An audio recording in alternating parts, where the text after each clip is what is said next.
Saya baru isytiharkan harta. Kecoh budak-budak UMNO, PAS dan Bersatu persoalkan macam mana aset bersih saya bernilai 18 juta ringgit. 16 juta ringgit itu saham dan pelaburan saya dalam startup ataupun syarikat pemula yang saya tubuhkan iaitu Invoke Solution Sendirian Berhad. Saya memang tunggu mereka buat bising kerana rakyat akan menyampah. Mereka bising pasal saya isytihar harta, tetapi mereka tidak perlu bising pimpinan mereka yang tidak ada perniagaan, tidak ada kelulusan, tidak pernah memimpin organisasi korporat tetapi hidup macam raja. Memang itu tujuan saya. Pertama, untuk tunjukkan hipokrasi mereka. Tapi yang lebih penting kedua, untuk saya boleh galakkan anak-anak muda mula membina perniagaan yang mempunyai nilai tambah. Hati saya juga didorong untuk menjaga kebajikan 150 orang kaki tangan saya di Invoke. Mereka anak muda yang berkelulusan tinggi.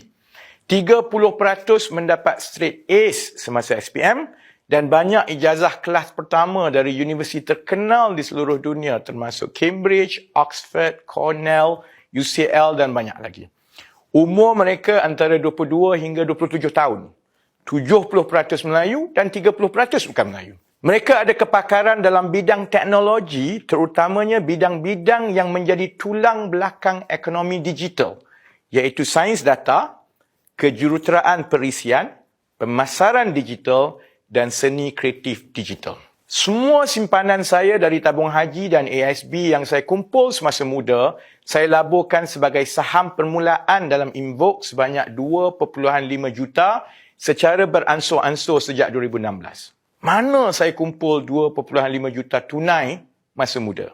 Saya seorang profesional lulusan kejuruteraan elektronik dan akauntan bertauliah lulusan Institut Accountant Bertauliah England dan Wales atau ICAW, iaitu Institut Accountant Bertauliah paling tua di dunia. Saya memulakan kerjaya di London, gaji dalam pound. Masa itu 1 pound adalah RM6. Bila saya balik sertai Petronas, gaji permulaan RM3,750. Selepas 6 bulan dan disahkan sebagai pengurus termuda dalam Petronas, gaji saya naik RM11,000 sebulan pada umur 26 tahun. Umur 27 tahun, saya naik pangkat lagi menjadi ketua bahagian perancangan petrokimia Petronas dan gaji saya naik RM25,000 sebulan. Ketika itu juga, Petronas memendekkan tempoh persaraan dari umur 60 tahun kepada 55 tahun. Jadi saya mendapat pampasan RM400,000 pada umur 27 tahun untuk 5 tahun perkhidmatan yang dipendekkan. Prestasi saya baik di Petronas. Setiap tahun selama 7 tahun saya berkhidmat di Petronas, bonus saya adalah di antara 10 hingga 12 bulan setahun. Jadi pendapatan kasar saya setahun di akhir umur 20-an adalah sekitar RM500,000 setahun. Saya menabung dari muda sebab saya bujang. Saya tidak beli rumah besar dan kereta besar, saya pakai selipar ke mana-mana. Wang simpanan itulah yang saya laburkan membuka syarikat Invoke. Tak percaya ke? Sebab semua pendapatan saya memang ada dalam rekod LHDN. Kalau tak, dah lama saya kena dakwa macam Najib, kena dakwa tak lapor pendapatan kepada LHDN. Baik, kembali kepada soal macam mana nilaian Invoke sampai berjuta-juta. Ramai yang tidak faham tentang syarikat berasaskan teknologi ataupun yang dipanggil tech startup. Nilaian sebuah tech startup di awal penubuhan bukanlah bergantung kepada untung rugi semata-mata. Tetapi, pertama, nilai teknologi yang dibangunkan dan prestasi berkembangnya di pasaran lain atau yang dipanggil scalability. Oleh kerana teknologi itu tidak menggunakan banyak tenaga kerja, kalau ia berjaya dikembang masuk pasaran luar negara, platform yang dibangunkan itu berpotensi besar di masa hadapan. Kedua, kadar pertumbuhan perolehan ataupun revenue growth setiap tahun. Lebih cepat perolehan berkembang, lebih bernilai. Ketiga, kemampuan syarikat mempunyai tunai yang mencukupi dengan mengimbangi perolehan dan perbelanjaan selalunya dipanggil cash sustainability. Ini kedudukan kewangan terkini Invoke.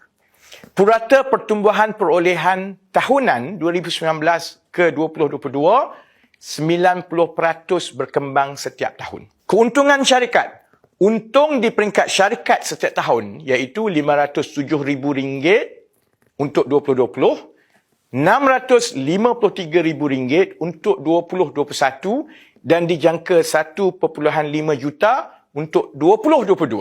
Keuntungan kumpulan, ada syarikat, bawahnya 2 anak syarikat.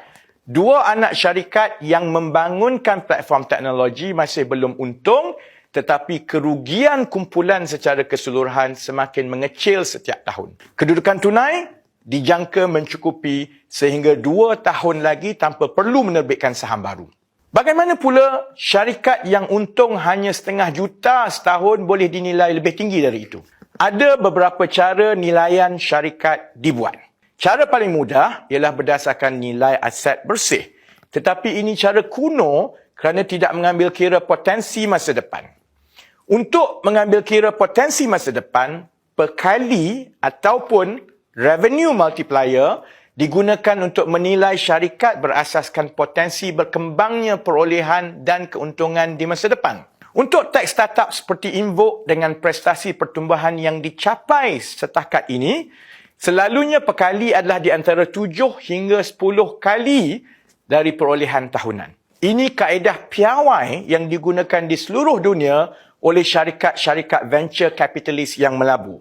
Perolehan Invoke untuk 2021 adalah 6.3 juta dan untuk 2022 dijangka melebihi 11 juta. Jadi julat nilaian Invoke ialah antara 60 juta ringgit ke 120 juta ringgit.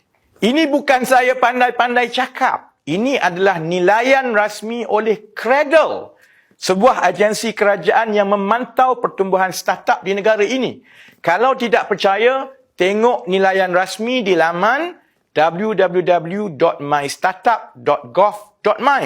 Nilaian ini dibuat oleh sebuah firma penilai bebas dari Singapura bernama Venture Cap Insights. Saya masih memegang lebih 70% dari saham Invoke.